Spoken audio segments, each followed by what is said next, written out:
Hello everyone, and thank you for joining us in our final episode of this season's Nitro On Demand and our last episode for the year. Also, on behalf of everyone here at Team Nitro, happy holidays. We've got a massive show ahead of us, so let's get going. We are days away from 2021, and one exciting announcement recently made out from Jaguar is that they will be celebrating the 60th anniversary of one of their most iconic and legendary sports cars, the E-Type, with a limited edition 21st century incarnation of the newest F-Type. Fully loving this facelifted version, the Heritage 60 Edition F-Type is, as the name suggests, limited to only 60 examples globally and will be colored in a specially curated commemorative Sherwood green paintwork, an original E-Type color that has not been offered on a new Jaguar since the 1960s.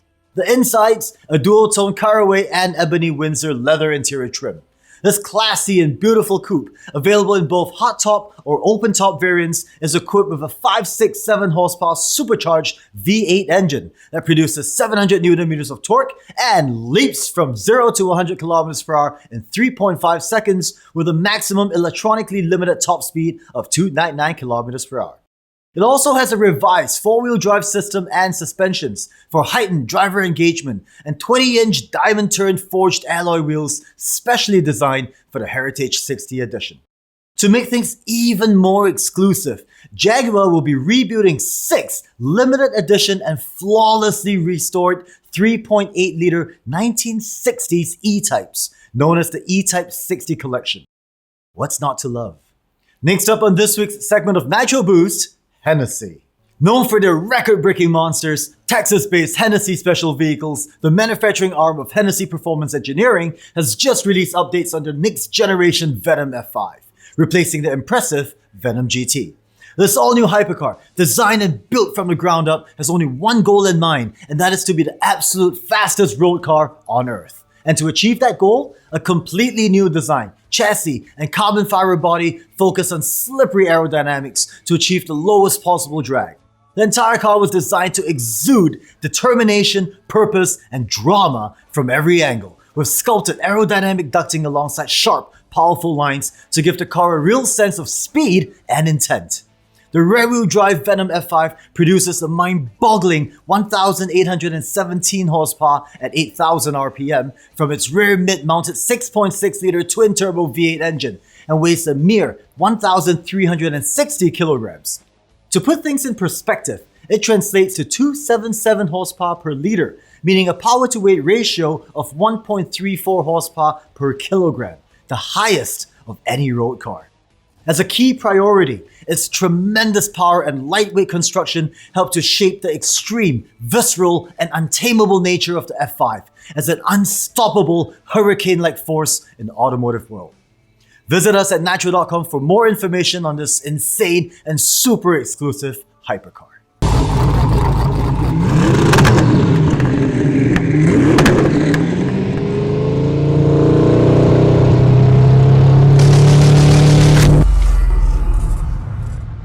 Alright, next up in this mega episode. Hey guys, we're here at 𝗙𝗶𝗀 Airport, Singapore with Porsche for the Driving Tomorrow Showcase pop-up. Let's go check it out. Visionary thinking and a pioneering spirit have long defined Porsche as they continue to set new standards in electromobility and sustainability with some of the world's most innovative cars. With the 356 you see here on display at the pop-up showcase as the very first Porsche, to the Taycan, the brand's first full electric Porsche on display at the exhibition, visitors will be taken through the past, present, and future of the company in a constant pursuit of driving tomorrow.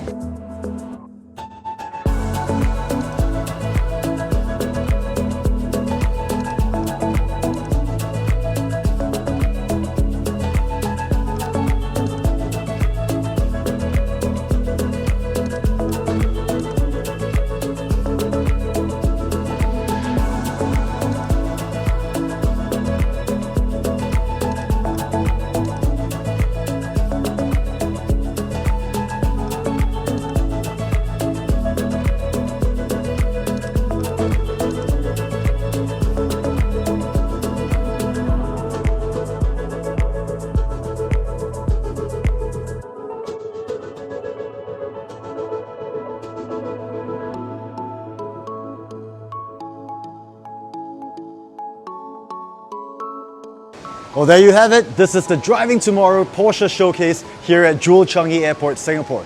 This pop-up showcase is available from 10 in the morning till 10 p.m. every single day from now to the 16th of January 2021. So come check it out.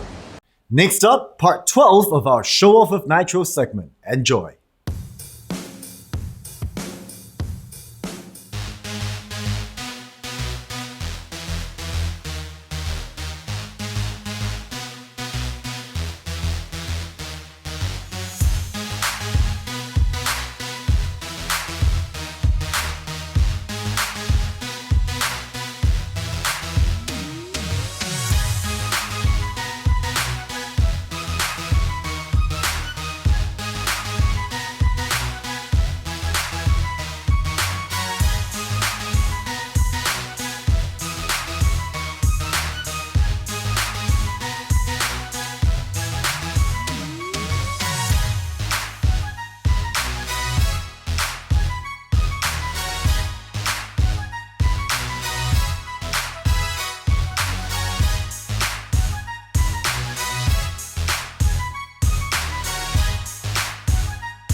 Our final segment in this week's season finale episode of Nitro On Demand, we catch up with the organizers and co-founders behind the Asian E-Endurance Series, an online esports e-racing series aiming to bring together motorsports enthusiasts in Asia. Let's jump right in.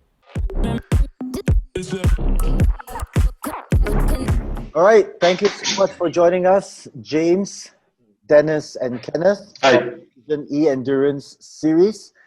Thank you very much for joining us. So, first question. Pleasure having us. Yep.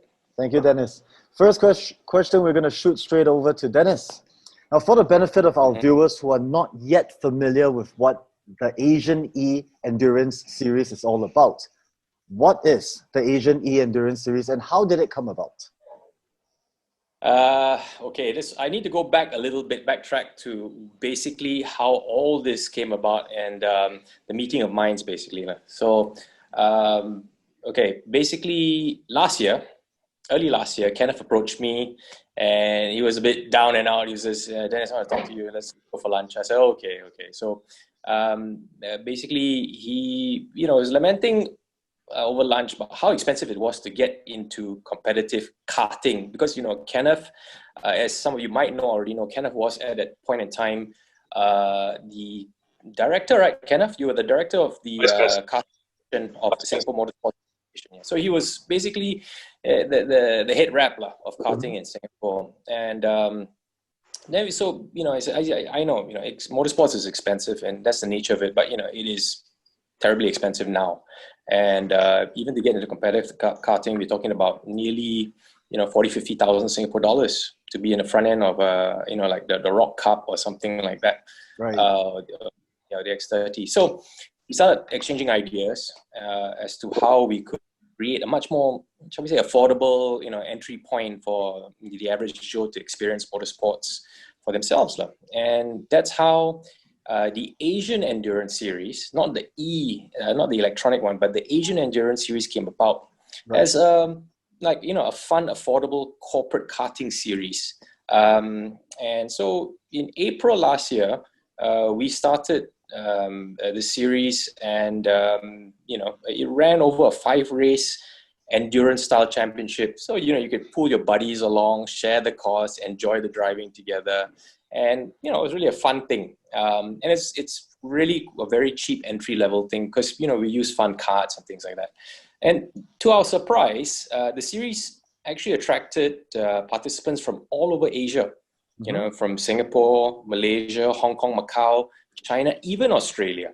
Right. So we were like, wow, there is obviously an appetite for these kind of entry-level corporate events, and that are well marketed, well presented, and well hosted. And also, we couldn't have done this without the help of the X-Park Group in Malaysia, because the X-Park Group, just a bit of background, they run the top 3 karting facilities in Malaysia, and you know, they're really beautiful places, very well maintained and all that. So with their support, we could actually host this series, yeah, it was a great success. So fast forward to 2020, the wonderful year that it is. Indeed. Yeah.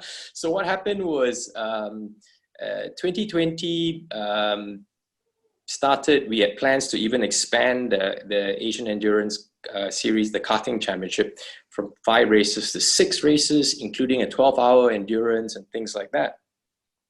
But lo and behold, come March, full lockdown, you know, all racing championships, track days, everything was put on hold. So everything dead in the water. Right. All our plans and you know, all the successes that we had, the momentum all just died. So here comes James.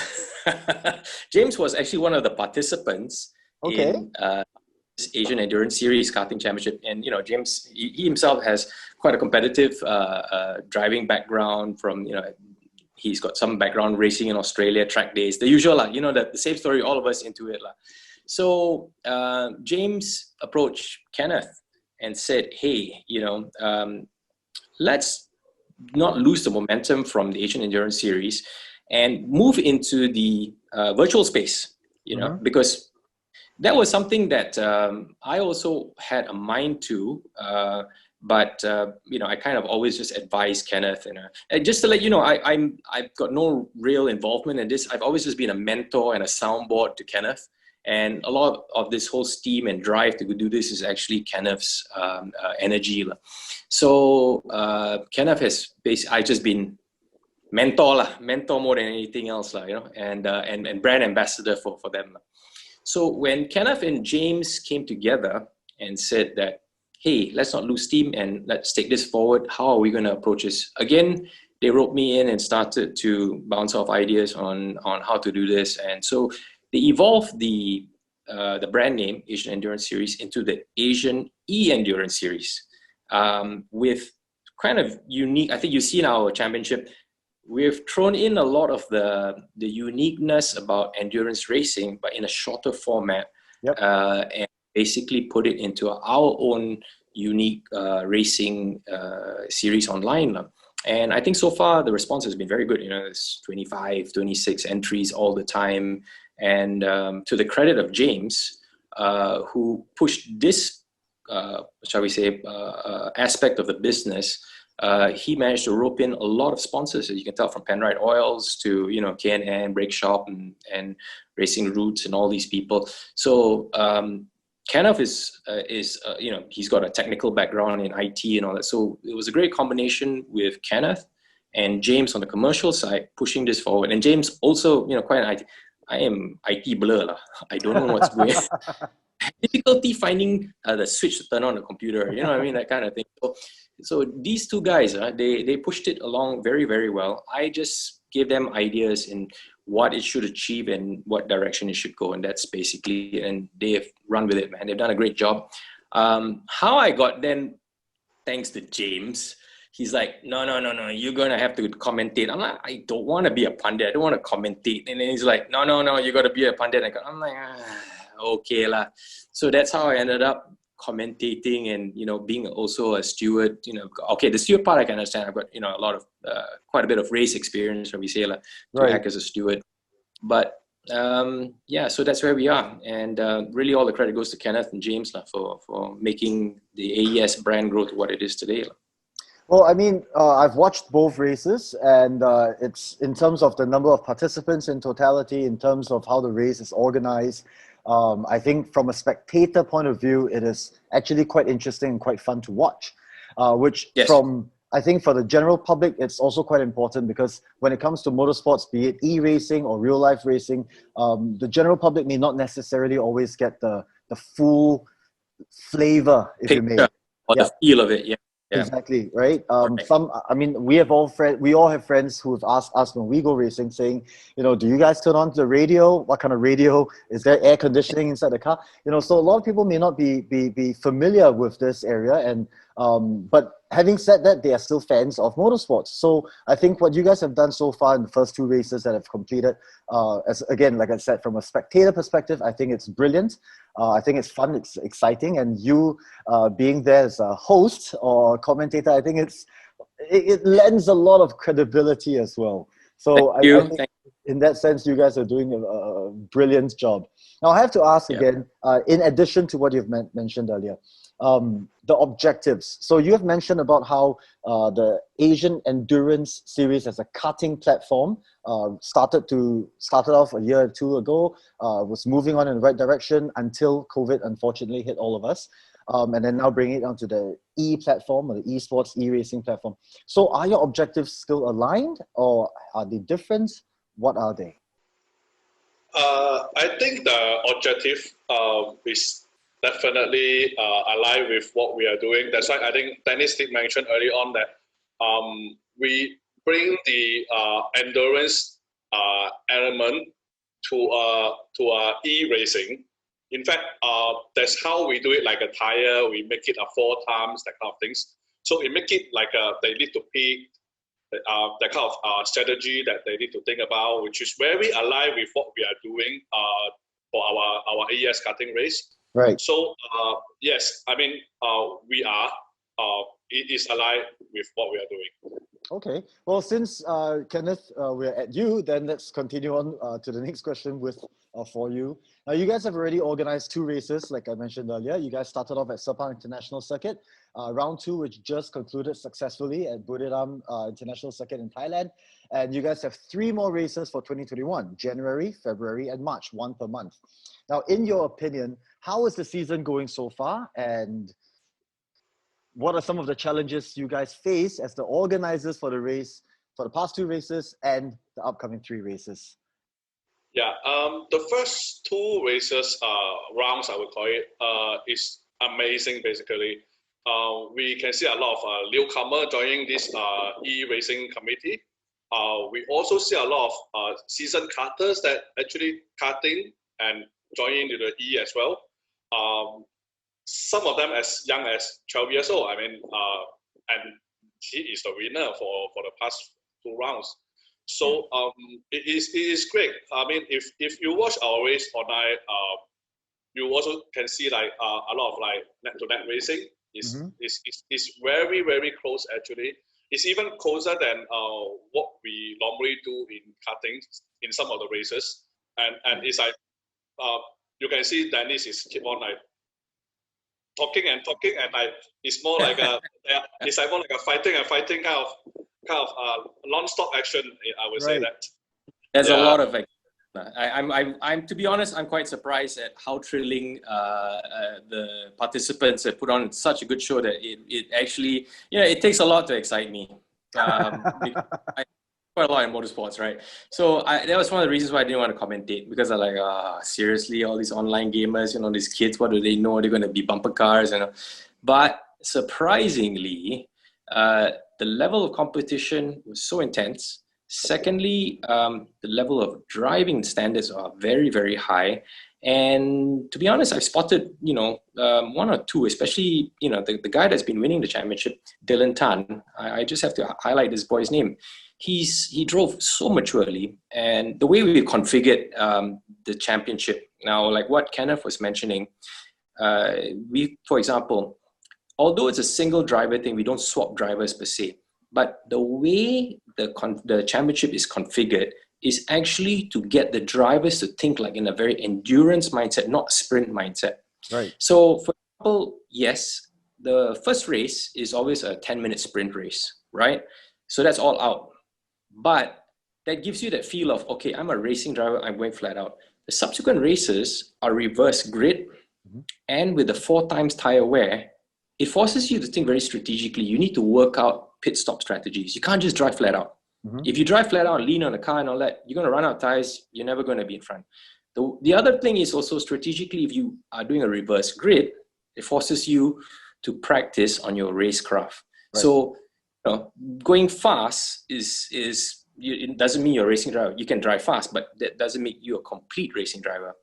Racecraft is one of the most critical things. So if you have a reverse grid, even though you're fast, you got to make your way through traffic.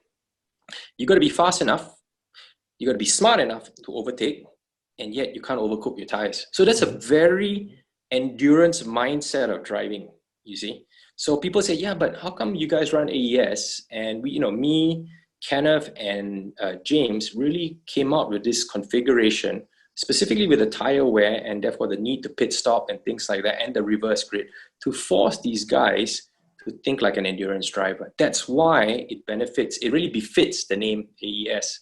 And, you know, towards, you can tell, it's very mixed up, you know. Sometimes the guys, like in the last race in Buriram, right, round 2, the guys that were hovering in the 7 and 8 position were the ones to watch out for. Because by the time they pitted slightly after the halfway mark, and they could conserve the tires slightly longer than the rest, by the time they put in the second set of tires later, they had enough meat on the tires to really push towards the end.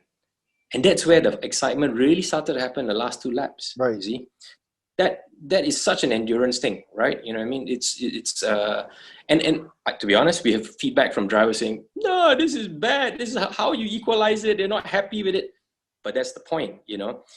In real life racing, even in sprint races, you will encounter these issues. You know what I mean? And it takes, shall we say, a more strategic mindset to actually work this out consistently, how to get in the front. So that young chap that I mentioned, this 12-year-old boy, Dylan Tan from Singapore, I think he's quite an exceptional driver. I mean, I can spot talent, but this one is slightly above the rest even. You know, he's not just talented, he's got quite something. That is very, very high praise coming from Mr. Dennis Lien. So I think for our viewers, that is definitely going to be someone that a lot of them will be watching. Yeah, watch out for this guy. Watch out for this guy. All right, well, I know who to... You know? Well, I know who to look out for as well. Yes, as for what you asked, the second question, I guess, is about how challenging it is to organize e-racing. It's always challenging as organizer, but we are fortunate that we're having some experience in organizing races in the past, which is the long E1. However, the organizing an e-racing still something new for us, as you can see 3 uncles here. So far, setting up the PC equipment, live streaming platform, the most challenging part, I would say. So we did a lot of testing. At one point, I even asked you how to do it. So yeah, I mean, a lot of exchanging of ideas within the committee about how to do it well, that kind of things. What else to improve? I would say we need to improve the after race articles, maybe even the driver interview online, right? What we're doing on Zoom or any platform. Anyway, we would like to also thank all the media partners that are helping us so far, including Nitro. Thank you. Thank you for having us on board. Without you all, I think we can't spread the word to everyone. So we also need to continue to build our ecosystem in the e-platform. So as long as it is built, I think everyone will enjoy it, will benefit on it. By all means, our partner, our media partner, or our sponsor, the driver, the organizer, everyone, I would say. Okay, awesome. Now, you just mentioned sponsors, so I'm going to swing to the third question over to James.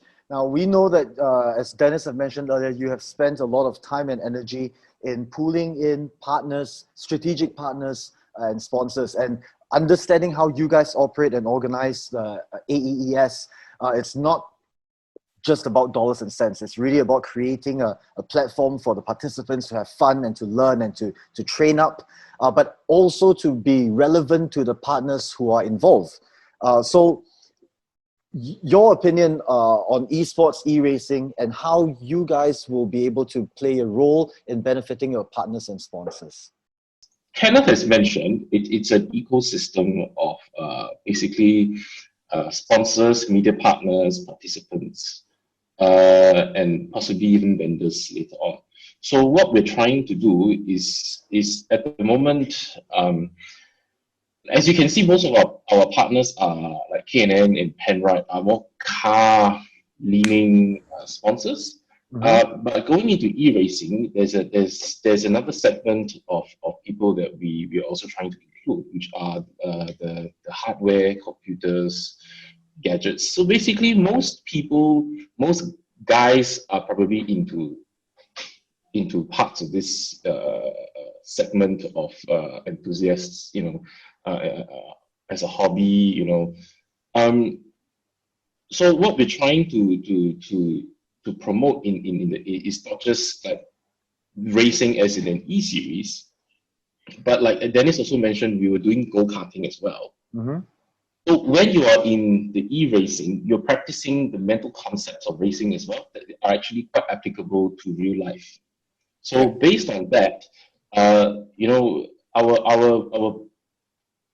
our concept of endurance racing is the spirit of that is in there. So yeah, so they have helped us, our sponsors, even like our media partners. They like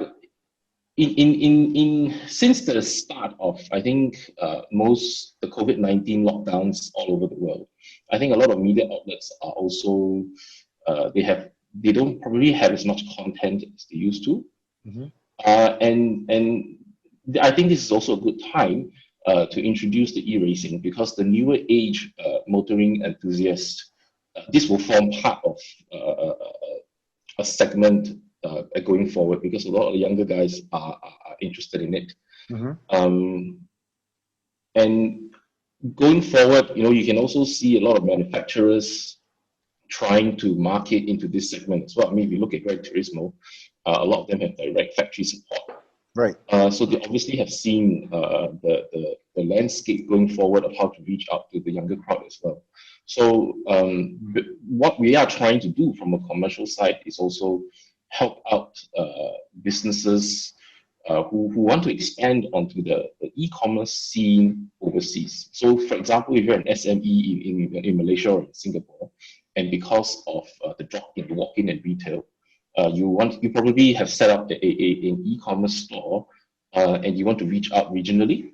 And as such, we have a platform of typically 18 to 30-year-old males in Asia. If you want to reach out to them and say, hey, look, I have these items, these products, this is the general sort of audience that we have, that we can help out and send your message out to. Yeah. Okay, and am I right to assume that once COVID lockdowns are unlocked and life hopefully could slowly return back to normal, AES, as in the Asian Endurance Series karting, will come back to real life? Yes. The karting series will no doubt be is still very much alive in us. It's just we are sort of going upstream and downstream, because like I said, the mental concept of racing works in the virtual space as well as the physical space. And chances are, if you are doing pretty well in the virtual racing, with that same mindset, you can apply that to the kart racing as well. And as we all know, karting is is a very good foundation for motorsports. So if you can understand it and master that, then fitness aside, you have a very good chance of excelling in there as well. So we want to be able to bridge the gap. But that's not just one way. At this point in time, we're also trying to encourage some people who are traditional physical motorsports people that the virtual thing helps out as well to hone your skills in racecraft. So hence what we do with the 30-minute reverse grid, that if you are mentally capable, you are able to float to the top, despite the reverse grid, you see. So whoever is consistently proving that is what we call a well-rounded racer. Right. Yeah, that's what we're striving for. Well, it's definitely not an easy transition, or rather not easy for a lot of people to translate from real-life motorsports to E, and or from E back to real-life motorsports. Thank you, James. Now, final question, we're going to shoot straight back to Mr. Dennis, because you, after 25 plus years of real life motorsports, representing the country, representing various race teams, getting onto the top step of the podium multiple times, I'm pretty sure you would have lost count if we were to ask you to count it right now. Now, with someone with such a wealth of experience, and also in karting, not just in four-wheel, open wheel or not, how important do you think esports and e-racing is on top of what James and Kenneth have mentioned earlier in relation to real-life motorsports? Okay, if you look at my own career, I come from Singapore, right? I'm a Singaporean. We don't have a circuit. My only access was karting. You know, in my time was like Kallang 𝗙𝗶𝗀_𝗃𝗽, and you know, there was not really an international level track. So how did I, with my very limited, and especially back in those days, we have very limited practice sessions when you go and race cars, you know, whether it be in my early days in Formula 2000, and you know, when I raced in Europe in Formula Parma, and then Formula V6, and even A1GP. A lot of the times, believe it or not, in those early days, Gran Turismo was already out, you know, and you basically either relied on your VHS tape of some footage of Formula One. Hopefully F1 went to that track, right? Or you could pull out Gran Turismo that hopefully had similar tracks. And I used that with the Logitech steering wheel to practice the tracks, to get a feel of the lines, the brake points, you know, to get the psychomotor thing going, to even stay sharp, because the muscle memory is involved. Yeah, okay, they may not be the kind of heavy forces necessary back then on the steering wheels, but it built up the right muscle memory, built up the right mindset and how you prepare, the visual picture. So how helpful with it? I say it's extremely helpful, even with the so-called prehistoric systems that I was exposed to. Fast forward to today, the kind of simulators that they have. I mean, you just look at a race room. I mean, I wish we had softwares like that, right? You know, back in the kind of stuff you can get off the shelf with even the commercial direct force feedback steering wheels, the kind of professional pedals that they have. It really replicates almost the feel from the input devices, right? From the steering, the pedals, the viewpoints of the tracks and all that, almost like the real thing. So yes, you might lack the heat and the G-forces, but the critical thing is it provides you with the essential things, is your viewpoints, your reaction, your muscle memory to be prepared before you get into the real car and the track. And how well prepared? I'd say almost 90% there. You'll be shocked how well the systems nowadays, right, can get a driver prepared. And that's why, I mean, 90% of the testing in F1 today is done on simulators. Okay, yes, those systems are multi-million-dollar systems, and the fidelity is amazing. You know, even the engineers do the setups on those simulator systems in F1. Right. But it shows you that the transition nowadays is not going to happen. It's already happened. So the younger generation of drivers are completely dependent on simulators. So it's very natural for them to get into this whole concept of being good at e-racing, and then, you know, translating into, if they ever get to the professional level, into a proper race simulator, and then into the real thing. It is not a, well, should I get into it or not? It is a necessary and compulsory step nowadays to get into e-racing. Before getting into the real racing. Yeah, definitely. And vice versa, when you get into the real thing, because of limited practice, because of cost nowadays, you also have to go back to the simulator to prepare for the next track, to prepare the setup, test the setup, get yourself, you know, your psychomotor, your mindset, everything ready for the next track. You see? It's definitely true.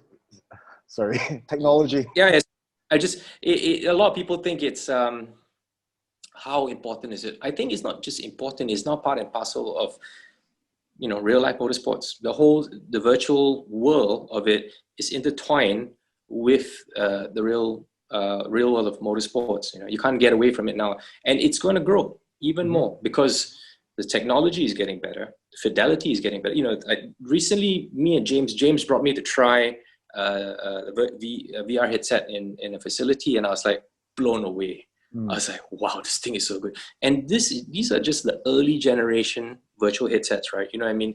It's just going to get better and better and better. And the feedback, you know, I could literally just, you know, as an old traditional driver, I don't take too well to the sims, but this one I could just put it on. The feedback on the steering wheel was so realistic. The bang, it was like, I think it was an F3 car or something. I was bang on the pace straight away within 2 laps. I was like, wow, you know, because it was so real. I could just immerse myself into it. So I think, you know, this whole concept about, is there relevance to it? Absolutely. Will it grow? It will not just grow, but it will be intertwined with reality. And this space of virtual racing has a lot of commercial potential, which, you know, that's why I'm very supportive of what Kenneth and James are doing in this field, to mentor them, to help them grow this business. I mean, you look, James, what was the thing you told me and Kenneth told me when the Asian Endurance Series, karting series ran, we had only like 1,200 views on our Facebook Live. You know, in our second race, we're already getting 8,000 views, you know, online. I mean, as anybody from a commercial perspective will look at it, wow, how the hell do you get 8,000 views? I mean, thanks to partners like you, like Nitro, you know, 0 to 100 and Time Attack Manila. But because of you guys yourself being in such a online presence nowadays, you know, social media, you all tied in, it's such a natural growth pattern, I think. Right. You know what I mean? So it grows organically because you're all already online. So when you promote this, it's easier to promote the e-endurance racing and the live streaming and all that. And even for me to commentate, because, you know, I can be here in Malaysia and I can commentate on this race and there are participants from Philippines, Indonesia, Malaysia. It's incredible, you know?